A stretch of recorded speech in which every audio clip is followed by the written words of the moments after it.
Clémentine Autain, bonjour. Bonjour. Alors, il y a une polémique qui est née ce week-end avec Madame Pulvar, qui est candidate au nom du Parti Socialiste en Ile-de-France et qui dit que dans les réunions non mixtes, eh bien, il peut éventuellement y avoir des blancs, mais il faut qu'ils restent silencieux.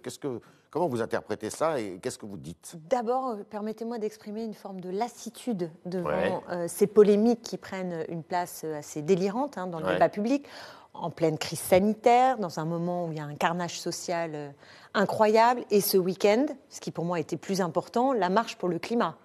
Hier. Tout ça est éclipsé, pas totalement, mais enfin un peu, par l'ampleur qu'a pris cette polémique qui est liée à une offensive de la droite et de l'extrême droite, puisque ce sont Marine Le Pen, Jordan Bardella, Valérie Pécresse et toute une série de leaders de la droite et de l'extrême droite qui sont en fait lui sont tombés dessus parce qu'elle a dit quoi? Rien. Ça ne vous gêne pas, ça? Mais qu'a-t-elle dit? Si incroyable. Dans des réunions non mixtes ou entre personnes de couleur notamment, eh bien, s'il y avait un blanc, il pouvait être là, mais il ne fallait pas qu'il prenne la parole. Oui, alors moi, elle a trouvé ces termes à elle pour essayer de défendre une position qui, en tout cas, moi, est la mienne, parce que c'est le chemin de l'émancipation, et historiquement, ça s'est toujours produit comme ça. Il y a des moments où il faut que les personnes victimes puissent être entre elles pour libérer la parole. Mais ce n'est pas une façon de renverser, comme dirait Pascal Bruckner, le racisme? C'est Pascal Bruckner qui inverse les choses, puisque ceux qui sont victimes de racisme, ce sont ceux qui vivent les contrôles aux faciès, les discriminations à l'embauche, celles quand on veut trouver un logement, etc. Ce sont ces publics-là qui sont aujourd'hui, dans notre pays encore, victimes de racisme. Et donc que ces personnes victimes décident à un moment donné de se retrouver entre elles pour pouvoir échanger, pour avoir une parole libre, tout est pour pouvoir construire des déclarations de la présidente de l'UNEF. Oui, mais je voudrais juste que chacun et chacune mesure le niveau de délire de cette polémique. Prenez l'exemple des femmes, qui moi m'est cher. Pourquoi est-ce qu'on s'est retrouvés dans l'histoire, très souvent, et parfois aujourd'hui encore, entre femmes pour parler? Quand vous voulez discuter, livrer un viol que vous avez subi, honnêtement, qu'il n'y ait pas d'homme dans la salle, c'est parfois une condition sine qua non pour que cette parole puisse se libérer. Vous êtes donc sur la même ligne et vous dites la même chose que Jean-Luc Mélenchon, en fait. Oui, sur ce sujet, oui, en l'occurrence. Et vous ne trouvez pas que c'est quand même assez étonnant dans un pays et avec une gauche qui a toujours prôné la diversité, mais aussi l'égalité, mais aussi la liberté j'y suis attachée, et même à l'universalisme, voyez-vous. Et à l'universalisme, comment vous expliquez qu'on puisse tolérer des réunions où ne sont pas conviés des gens mais moi, qui ne sont pas de la même race? En fait, c'est l'inverse que je ne comprends pas. Je ne comprends pas comment on peut dénier à des publics qui sont opprimés la possibilité, à des moments donnés, de se retrouver. Mais c'est pas comme ça que se noue le dialogue aussi. Et c'est pas comme ça qu'on fait comprendre aux gens qui, par ailleurs, peuvent exprimer un certain racisme dans leurs propos. Le mieux, c'est peut-être de les inviter, non? D'abord, c'est quand même assez amusant de voir que tout le camp de ceux qui eux-mêmes génèrent du racisme d'un seul coup, quand il s'agit d'un prétendu racisme anti-blanc, ce qui est quand même incroyable comme terminologie. Bon, bref, passons. Ça existe, la preuve? Non, mélangeons pas tout. Aujourd'hui, dans la société française, il y a du sexisme, il y a du racisme, il y a aussi du rejet des personnes LGBT, des homosexuels. Et des lesbiennes. Donc, c'est ça le problème. Comment on fait pour lutter contre ces inégalités et ces discriminations? Bien sûr qu'il faut de l'universel. Moi, j'ai créé une association qui s'appelle Mixité. Vous voyez, un mouvement mixte pour l'égalité entre les hommes et les femmes. Donc, vous avez devant vous quelqu'un qui est particulièrement attaché à la mixité. Mais dans le même temps où il y avait Mixité, il y avait une autre association qui s'appelait les Maris pas clairs, où il n'y avait que des femmes. Mais pourquoi? Parce qu'il y avait des femmes qui ont besoin de se retrouver entre elles pour pouvoir se parler, s'organiser et ensuite pouvoir être dans des lieux mixtes. C'est toute l'histoire. C'est toute l'histoire de l'émancipation humaine. Dans les syndicats, on a eu le même problème, vous le savez, Monsieur Créard. Dans les syndicats, des ouvrières ont demandé à se retrourer seules et on leur expliquait que c'était inadmissible. Justement, à ce titre, soit dissoute. Parce que, justement, elle reconnaît qu'elle organise des... Non, mais vous voyez le niveau de folie dans lequel on est arrivé. Mixtes racialisées. Mais on est arrivé à un niveau de folie incroyable. Donc, il ne faut pas dissoudre l'UNEF. Enfin, non, bien sûr que non, il ne faut pas dissoudre l'UNEF. Et je ne comprends pas que toute la gauche... Et je ne comprends pas que toute la gauche ne soit pas soudée, clairement soudés devant cette offensive de la droite et de l'extrême droite pour défendre l'UNEF, parce que prétendre dissoudre un syndicat étudiant aujourd'hui pour ce triste motif, qui n'est qu'un motif qui n'a à voir que, encore une fois, qu'avec toute l'histoire de l'émancipation humaine, oui, je suis scandalisée. Alors, est-ce que Madame la ministre de l'Enseignement supérieur dit l'université elle-même est traversée par des courants d'enseignants qui font des recherches ou qui font des enseignements où les mots décolonialisme, intersectionnalité, islamo-gauchisme, tout ça, ça existe, vous le reconnaissez quand même. Islamo-gauchiste, ça c'est une invention à droite. Hein. Pourquoi c'est une invention à droite? C'est aussi. Qu'est-ce que c'est que ce mot? La convergence des luttes aussi, d'une certaine façon. Non mais là vous mélangez tout. Gens, l'islamo-gauchisme est une insulte qui vise à éviter tout débat sur le sujet précisément du racisme, de la stratégie pour combattre le terrorisme, etc. Oui, mais vous savez que derrière l'islamisme qui n'est pas l'islam, vous avez la violence, le terrorisme. Oui, je vous remercie de cette information. Oui.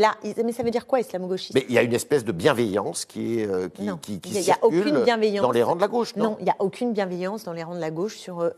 Donc vous êtes tout à fait à l'aise là-dessus. Alors qu'il y a une partie de la gauche, et d'ailleurs M. Manuel Valls lui-même l'a dit, c'est les gauches irréconciliables sur ce sujet-là. Monsieur Valls ferait bien la de laïcité balayer est devant à géométrie sa porte. variable. Oui, Monsieur Valls justement ferait bien de balayer devant sa porte avec ses propres laïcités à géométrie variable et surtout avec le clivage qu'il a instauré. Mais en l'occurrence, nous n'avons aucun souci à débattre de la meilleure stratégie pour faire vivre la laïcité et pour faire vivre le combat nécessaire contre le djihadisme. Je suis déjà venue sur ce plateau vous dire tout ce que nous pensions sur les besoins en matière de renseignement, sur la cohérence nécessaire dans la lutte pour la laïcité, par exemple, avec le Concordat. Vous voyez ce qui se passe à Strasbourg. Cette affaire de Strasbourg n'existerait pas si le gouvernement avait eu le courage, dans la loi, de voter les amendements que nous avons proposés pour supprimer le Concordat qui, aujourd'hui, fait que pour autant, la maire de Strasbourg aurait pu ne pas faire voter cette subvention. Mais qu'a fait le gouvernement? Mais pourquoi c'est le gouvernement alors que là, il s'agit de la municipalité? Mais parce qu'il ne s'agit pas seulement de la municipalité Europe Écologie Les Verts, puisque cette proposition de subvention de la mosquée date d'avant l'arrivée de cet élu. Elle aurait pu justement la retirer. Tout le monde est en cause en réalité. Moi, je vous dis que la solution la plus simple aurait été d'être clair et d'en finir avec le Concordat. Ça, c'est une mesure de laïcité cohérente en République. Il y a du clientélisme électoral avec des associations à caractère islamiste. Ça peut arriver. D'ailleurs, probablement dans tous les bords politiques. Je suis désolée. Ça peut arriver. Et il faut le combattre. Mais là, ce dont il est question, c'est d'autre chose. C'est qu'à Strasbourg, et Strasbourg n'est en l'occurrence par exemple pas Paris, c'est qu'à Strasbourg, les cultes sont financés. Il y a le Concordat. Il y a le Concordat. Et moi, ce qui me choque, et j'aimerais bien vous l'entendre dire, comme j'aimerais entendre... mais moi, je suis là pour poser des questions. Bien sûr, comme M. Darmanin et comme Mme Schiappa, nous dire ce qui se passe. Par ailleurs, vous savez peut-être que l'association en cause, qui crée la mosquée, est par ailleurs subventionnée par l'État. Qu'a fait le gouvernement? Donc tout ça est une hypocrisie, tout cela est une manipulation politique. Qui est un faux-né du régime de monsieur. Bien sûr, et c'est gravé dans le joint. Est-ce que vous êtes d'accord pour dire que la gauche, justement, quand même, en étant beaucoup sur ce terrain-là... c'est vous, c'est l'agenda de l'extrême droite. Est-ce qu'elle n'a pas oublié le peuple pendant ce temps-là? C'est-à-dire qu'on voit que le peuple se détourne beaucoup vers le Rassemblement national, alors qu'avant, il était plutôt proche du Parti communiste et d'une grande partie de la gauche. Oui, alors, je l'ai déjà dit aussi, et je veux bien le redire, nous avons vécu au XXe siècle un effondrement de la tradition du mouvement ouvrier, d'abord avec un effritement du Parti communiste français, puis, plus récemment, avec les échecs de la social-démocratie partout en Europe, je dirais un effondrement du Parti socialiste, et singulièrement depuis le quinquennat Hollande, où vous voyez bien que là, le Parti socialiste s'est effondré. Donc, on est devant une obligation de reconstruction d'une gauche dans ce pays. Donc je ne vais pas vous dire que tout est facile,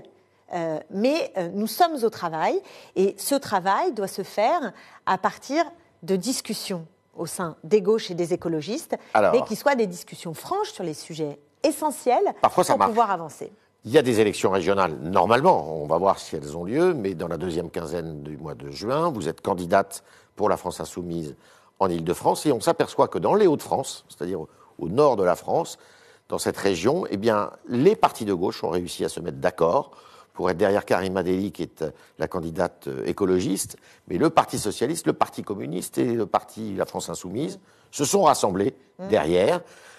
Pourquoi c'est pas possible en Île-de-France? D'ailleurs, vous avez vu qu'à ce moment-là, ce sont notamment Hugo Berlaïcis pour la France Insoumise qui a créé quelque part voilà, le premier geste pour arriver à cette union. Dans un département, dans une région, pardon, c'est important de le dire, où aucun des candidats dans les sondages n'atteignait les 10%. Et là, maintenant, ils sont plutôt entre 22 et 25%. Voilà, et où la gauche, aucun n'atteignait les 10%. Or, faire 10%, il faut le dire aux élections les régionales, c'est la condition au deuxième tour. Pour se maintenir au second tour. Et il n'y a aucun élu régional aujourd'hui à la région, dans la région en Île-de-France. Et une menace d'extrême droite véritable. En Île-de-France, pourquoi vous n'arrivez pas? La situation en Île-de-France n'est pas la même. Cela ne vous aura pas échappé. Enfin, il y a un sondage qui vient de tomber de BVA, qui n'est quand même pas très flatteur pour la gauche, désunie. 31% pour Mme Valérie Pécresse, 16% pour le candidat du Rassemblement national, M.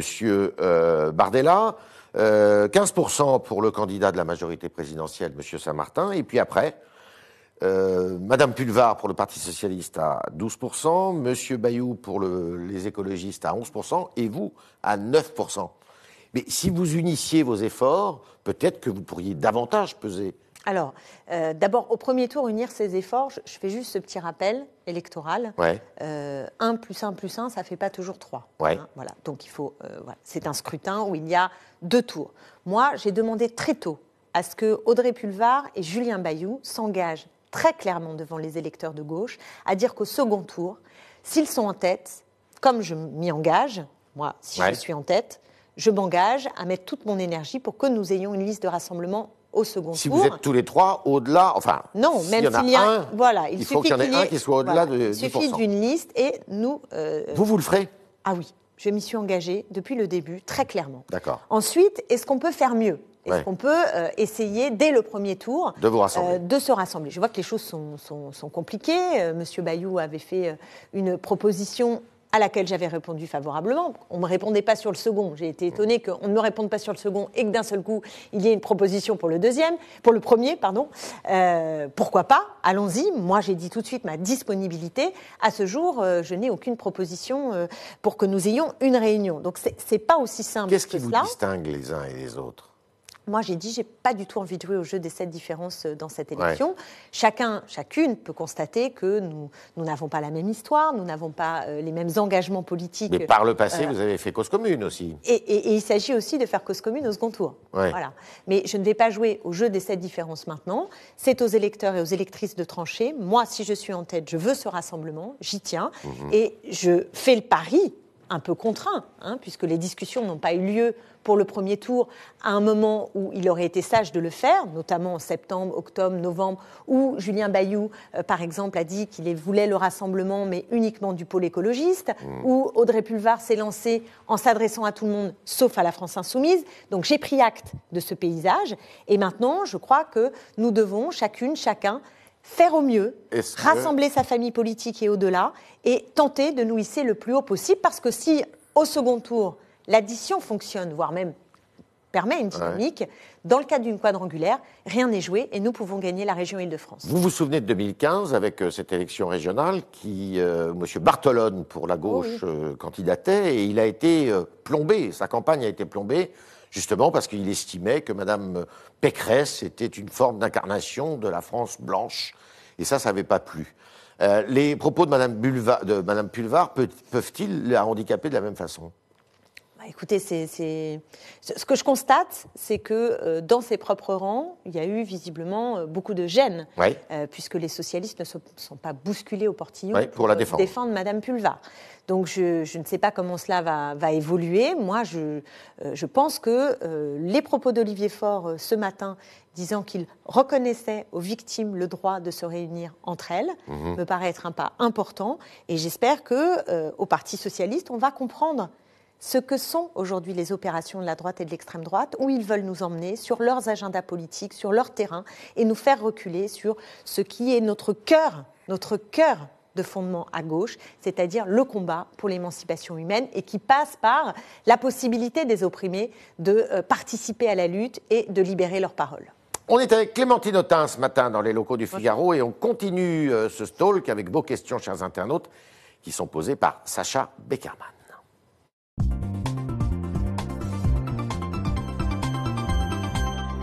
Bonjour Sacha. Bonjour Yves, bonjour Clémentine Autain. Bonjour. On commence avec Pierre sur Facebook qui vous demande « La France insoumise peut-elle vraiment s'implanter en Île-de-France et comment ?» Oui, d'abord, elle est déjà implantée. Alors, on voudrait toujours implanter plus encore, aussi parce que c'est un mouvement jeune.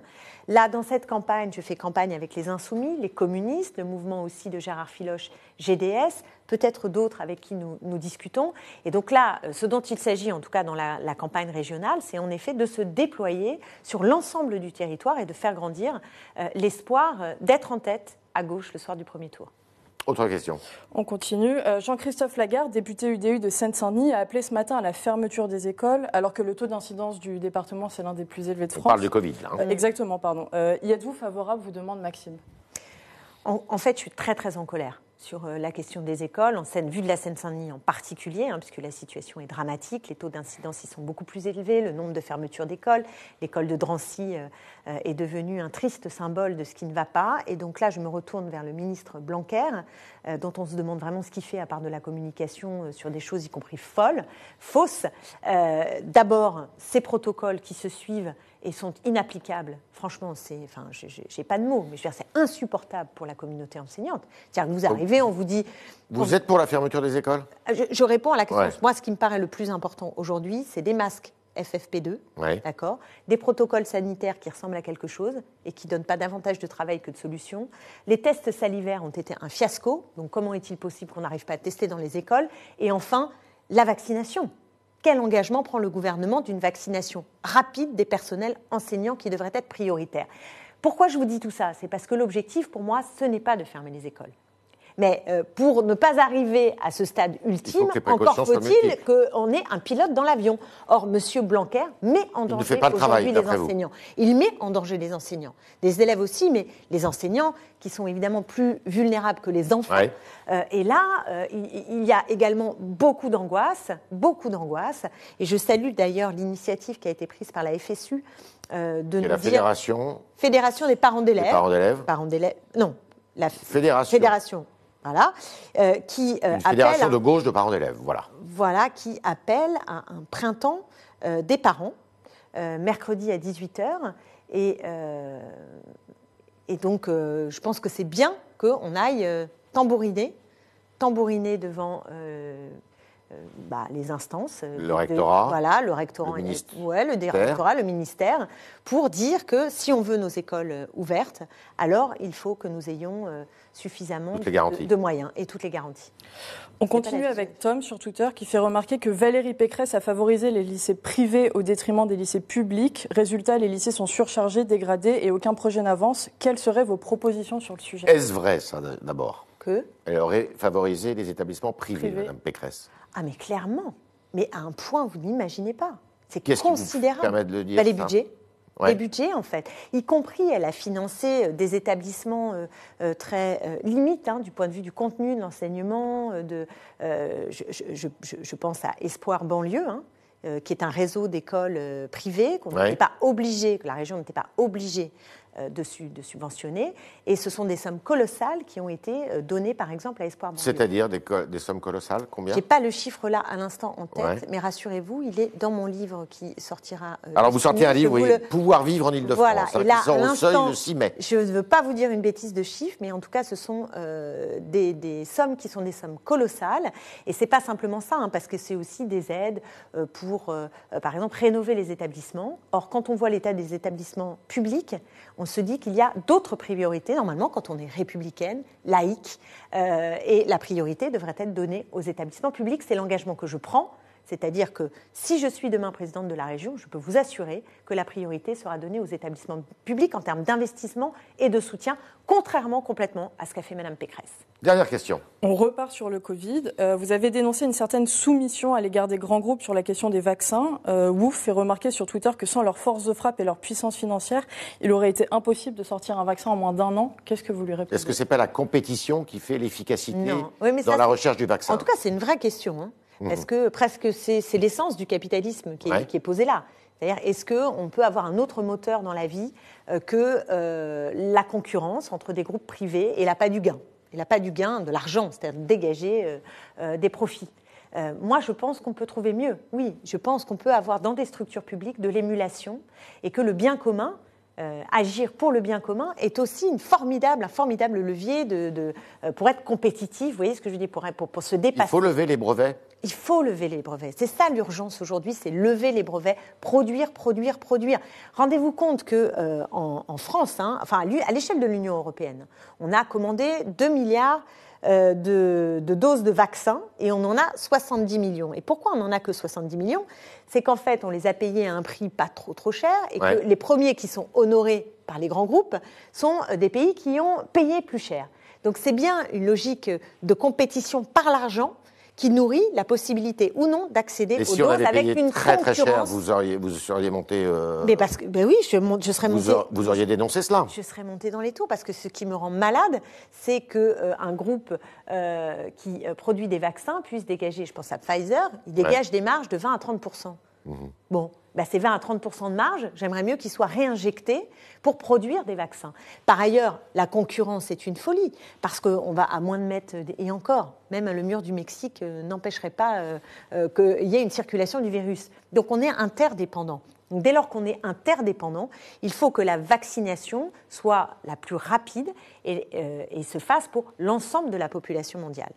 Merci Clémentine Autain, merci. Je rappelle que vous sortez un livre le 6 mai prochain au Seuil, Pouvoir vivre en Île-de-France, et que vous êtes candidate pour la France Insoumise en Île-de-France, alors qu'aujourd'hui vous êtes députée La France Insoumise. Merci.